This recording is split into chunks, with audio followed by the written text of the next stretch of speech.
ஓம் ஸ்ரீ குருப்யோ நமஹ. இன்றிலிருந்து கந்த சஷ்டி விழா தொடங்குகிறது. எனவே இன்றிலிருந்து தினமும் முருகப்பெருமானின் ஆறுமுகக் கடவுளின் சிறப்புகளையும் ஸ்தோத்திரங்களையும் பார்ப்போம். வாருங்கள். இன்று நாம் பார்க்க இருக்கும் ஸ்தோத்திரம் நல்ல புத்தியை வளர்க்கும் ஆறுமுகக் கடவுளின் ஒரு ஸ்தோத்திரத்தை தான் பார்க்க இருக்கிறோம்.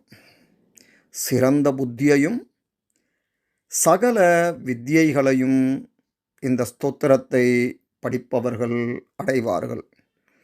ஊமையும் பிரகஸ்பதி பகவானுக்கு ஒப்பான வாக்கை பெறுவான். இது ஸ்ரீ ஆறுமுகக் கடவுளே உபதேசித்த ஒரு ஸ்தோத்திரமாகும். ஜாதகத்தில் செவ்வாய் நீச்சனாகவோ தோஷமுள்ளவனாகவோ இருந்தால் பொருள் நஷ்டமும் மற்றும் பலவித கஷ்டங்களும் ஏற்படக்கூடும். இந்த தோஷங்கள் விலக இந்த ஸ்தோத்திரம் மிகவும் அனுகூலமான ஒன்றாகும். வாருங்கள், இப்பொழுது அந்த ஸ்தோத்திரத்தை பார்ப்போம். ஓம் ஸ்ரீ கணேசாய நமஹ. ஸ்ரீ ஸ்கந்த உவாச.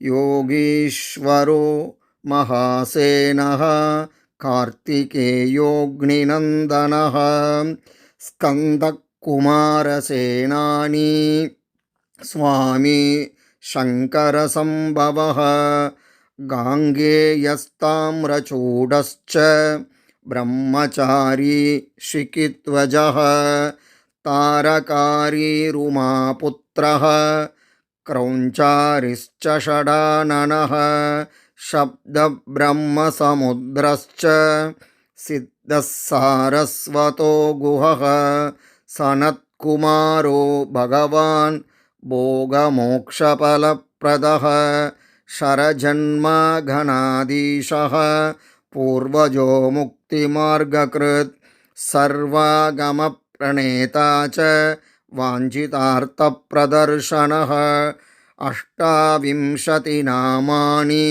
मदीयानिति यः पठेत् प्रत्यूषं श्रद्धया युक्तो मूको वाचस्पतिर्भवेत् महामन्त्रमयानीति मम नामानुकीर्तनं महाप्राज्ञामवाप्नोति नात्र कार्या விசாரணா.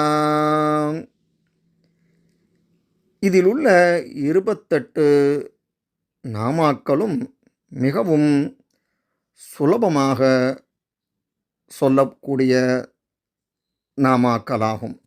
இதில் சொல்லப்பட்ட என்னுடைய 28 இந்த நாமாக்களையும் எவர் ஒருவர் காலையில் சிரத்தையுடன் படிக்கின்றானோ அவன் ஊமையாகினும் பிரகஸ்பதிக்கு ஒப்பான வாக்சாதுரியம் உடையவனாவான். மேலும் என் நாமாக்களை மகாமந்திரங்கள் என எண்ணி படிப்பவன் சிறந்த புத்தி உடையவனாகிறான். இதில் எந்தவித சந்தேகமும் இல்லை என்கிறார் ருத்ர யாமலத்தில் ஆறுமுகக் கடவுள். ஆகவே இந்த கந்தசஷ்டி நாளிலே இந்த ஸ்தோத்திரத்தை அனைவரும் படித்து பயனடைய வேண்டுகிறேன். அடுத்த பதிவிலே ஆறுமுகக் கடவுளின் மகிமை பற்றி பார்ப்போம். நன்றி, வணக்கம்.